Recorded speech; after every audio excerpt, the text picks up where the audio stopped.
Muito bem. Hoje eu estou aqui com o Felipe Araújo. Ele é da A55, que concede crédito a empresas que têm receitas recorrentes e faz uma análise de crédito um pouco diferente daquela tradicional que a gente está acostumado a ver, que envolve análise de demonstrações financeiras. E mais, tem uma diferença importante que é o fato de financiar empresas que estão ainda no início da sua vida, né, nos seus primeiros anos de atividade, né, aquelas famosas startups que em geral têm dificuldade de acessar crédito e vocês concedem crédito também para essas empresas, certo, Felipe?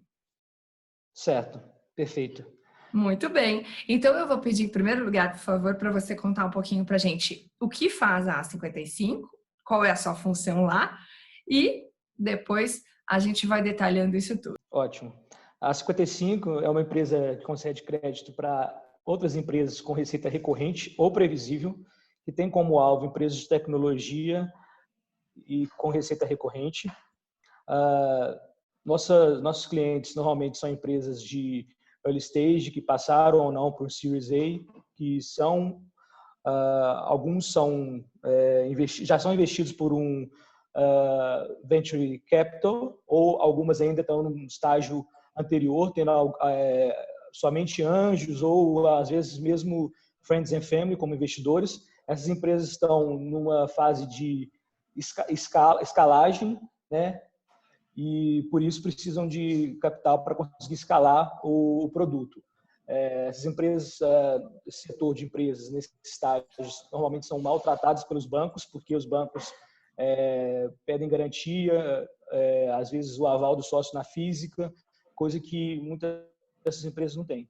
E se essas empresas vão recorrer ao equity, normalmente eles têm um equity muito barato e vão ser bastante diluídos. Então, a 55 vem como um parceiro para essa nova economia, podendo financiar essas empresas nesse momento tão delicado da vida delas.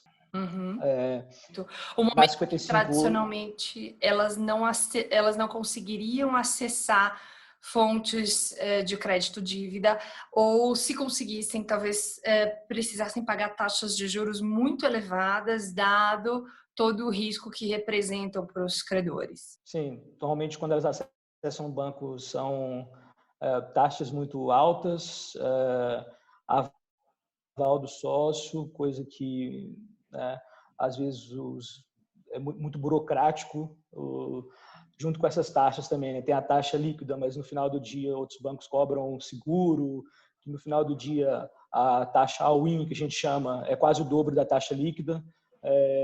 Então, na 55 é o processo todo automatizado, né? A gente usa tecnologia, né? Nós somos uma fintech de tecnologia para fazer essa experiência ser a melhor possível para a empresa, onde ela vai encontrar uma taxa melhor, não precisa de garantia real, não precisa de aval de sócio, e todo esse processo é feito quase da forma digital e automatizada, desde o primeiro contato da nossa equipe até o desembolso e depois o monitoramento.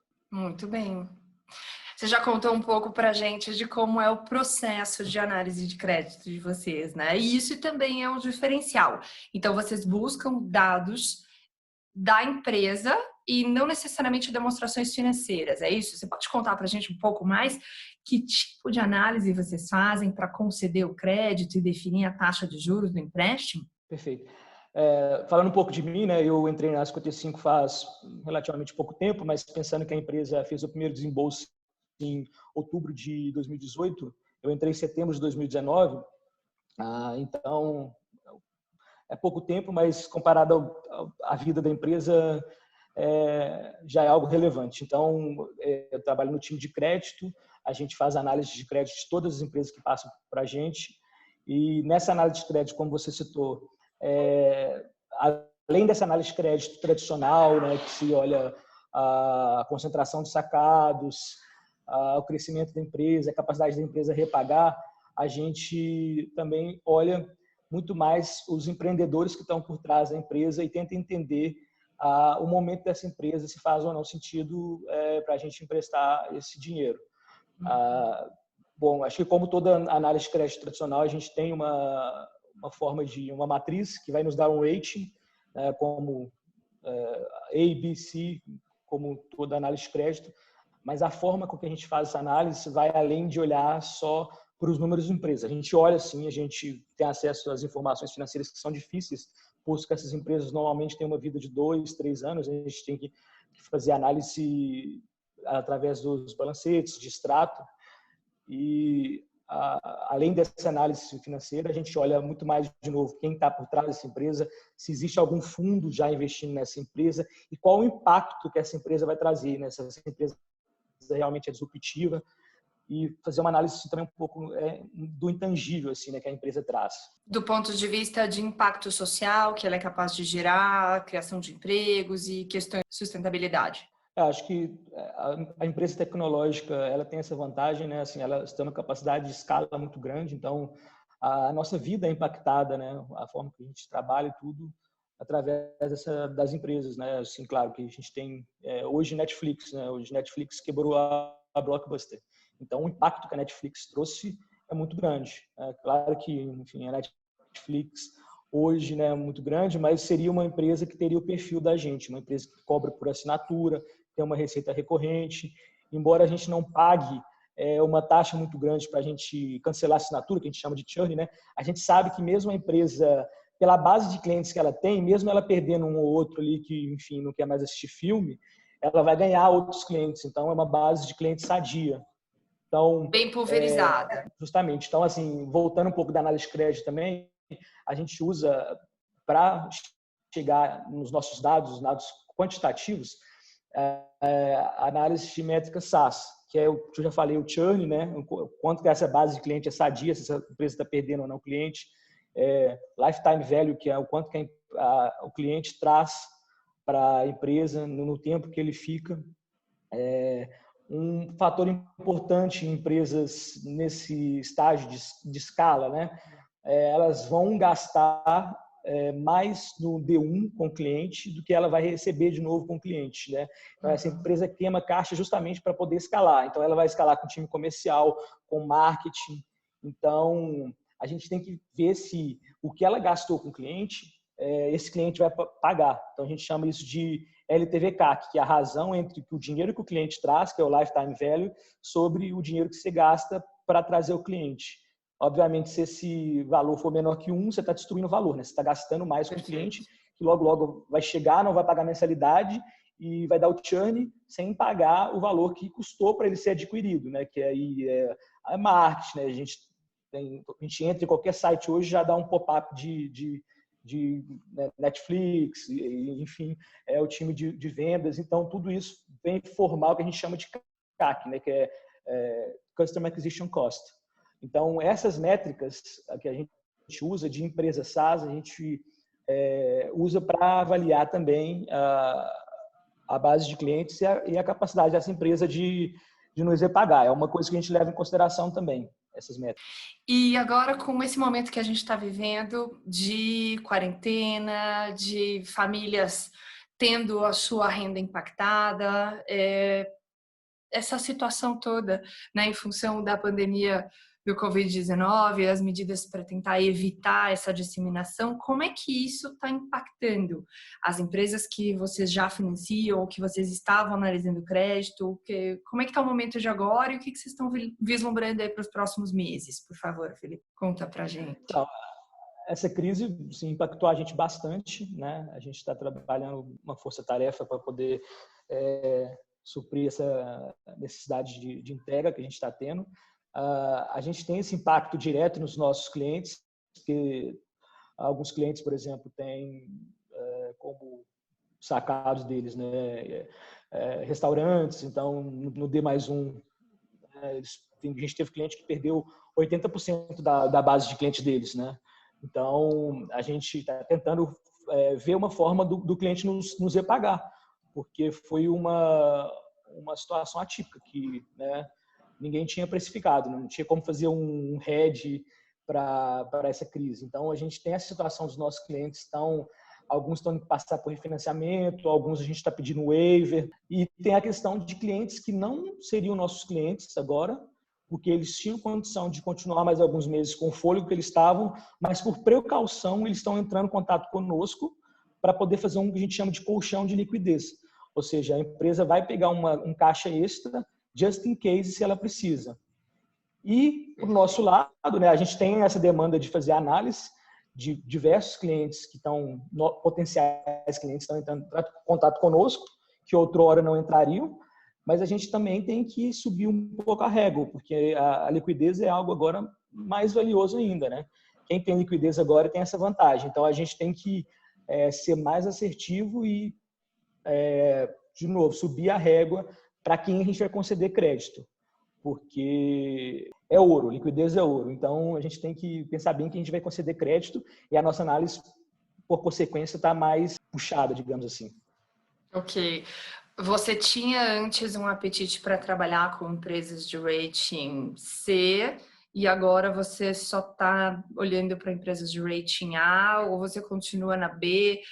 Enfim, você está mais restritivo do ponto de vista de aceitar muito risco de crédito. Mas você continua concedendo crédito, vocês não fecharam as portas, do ponto de vista de segurar os desembolsos.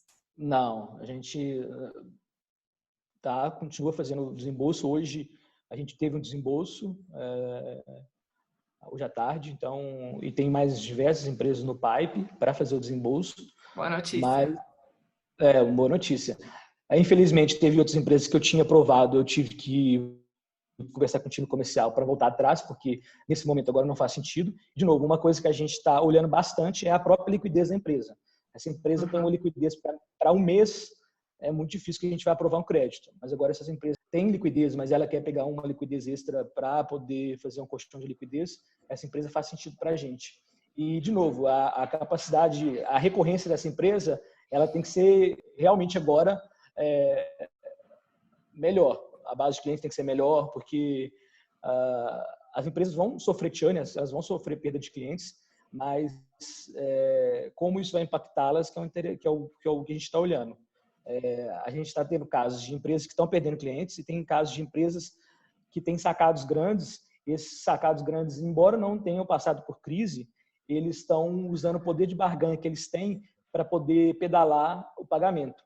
Então, eles costumavam pagar à vista, eles estão usando 90 dias. Com certeza, os sacados estão primeiro usando o poder de barganha que eles têm, né, de poder negociar com empresas menores, que são nossos clientes, e também fazendo uma forma de se financiar com o dinheiro do seu próprio fornecedor, né, no caso, as empresas que são nossos clientes. Então, a gente tem sacados grandes que, claro, vão passar por crise, mas é bem menor do que a maioria das empresas, mas representam um risco para as empresas que nossos clientes, justamente por esse fluxo de caixa. A empresa vira e fala, beleza, eu quero pagar você agora só quando acabar a quarentena, vamos botar em 90 dias, está jogando, ou senão você me faz um desconto de 50%, caso contrário eu saio. Aí beleza, se essa empresa tem como sacado 15% da base dela de clientes, essa empresa tem que aceitar as condições, senão ela também quebra. Sim. Então, a gente está vendo muita empresa agora precisando de dinheiro para poder casar esse fluxo de caixa que está descasado. Porque a empresa vai receber só depois da quarentena, mas os custos dela continuam os mesmos. A gente tem empresa também que está mandando a gente embora, tem empresa que conversou com os funcionários vão trabalhar meio período. Então, assim, a gente tem diversos casos que a gente está analisando, tanto de empresas novas que vão entrar, tanto de empresas que estão na nossa carteira. Então, assim, a crise trouxe muito trabalho, né? Graças a Deus aí pra gente. Sim. E uma análise ainda com mais cautela. Agora, conta para nós, Felipe, e do ponto de vista das taxas de juros, vocês vinham conseguindo fazer empréstimos ao custo de um dígito, né? Isso se mantém ou mudou muito? As nossas taxas, tem um range de taxa, né? E, assim, a gente apertando um pouco mais o cinto em relação à análise faz com que o rate da empresa piore. Ou seja, uma empresa que antes da crise podia ser um rate A ou B, ela vai para C. Embora mesmo a gente aprovando o crédito dessa empresa, a taxa tem que subir. Então, consequentemente, as taxas vão subir. E uma coisa agora, assim, a gente coloca a taxa e não tem, assim, meio que discussão, né? A gente sempre deixava uma margem para o time de sales discutir a margem, né? Às vezes abaixar. Agora não tem como. Assim, a margem, a taxa é 2,5% a 2,5% ao mesmo. Não tem como abaixar porque a gente, de novo, a gente não é banco, né? A gente é uma empresa que concede crédito, mas o funding não é nosso. Então, a ponta de lá do funding está também muito exigente, né? São investidores de FDIC, investidores das nossas debêntures, então eles estão também bem preocupados com o dinheiro deles nesse momento, porque, de novo, liquidez é ouro. Então, eles têm dinheiro com a gente, eles querem que a gente cuide desse dinheiro e tenha um retorno alto, já que os nossos riscos agora são maiores. Então, as taxas sobem e não tem mais discussão de taxa. O valor que a gente chega é esse mesmo. Está nesse nível, 2,5% ao mês? A gente tem um range de taxa que pode chegar até 2,5%, mas a gente tem clientes ainda na nossa base que a gente tem volta de 1,2%. Então, assim, Ok. é o range de taxa. Bem sensível à questão do risco de crédito e o quanto essa empresa vai conseguir manter a recorrência de receitas e aquela situação que ela tinha anteriormente de liquidez. Sim. Nosso range de taxa é diretamente calculado, né? A gente usa tecnologia, então a gente tem um algoritmo de neural networks, né? Redes neurais que faz essa correlação entre o risco e o retorno, que no caso é a taxa. E em termos de setores que vocês estão financiando? Só tecnologia? A gente tem essa preferência por empresas de tecnologia, na verdade, né, no caso, exclusividade, porque tem essa capacidade de escalar, né? A empresa de tecnologia você consegue ter uma margem alta, então você escala muito fácil. Mas dentro dos setores de tecnologia a gente tem um portfólio bem diverso. A gente tem agrotech, a gente tem lotex, a gente tem educatex, que são empresas de educação, a gente tem muita empresa de processamento de dados, a tecnologia, mas assim, dentro desse universo de startup, hoje a gente tem uma gama muito grande, diversificada de empresas aí dentro.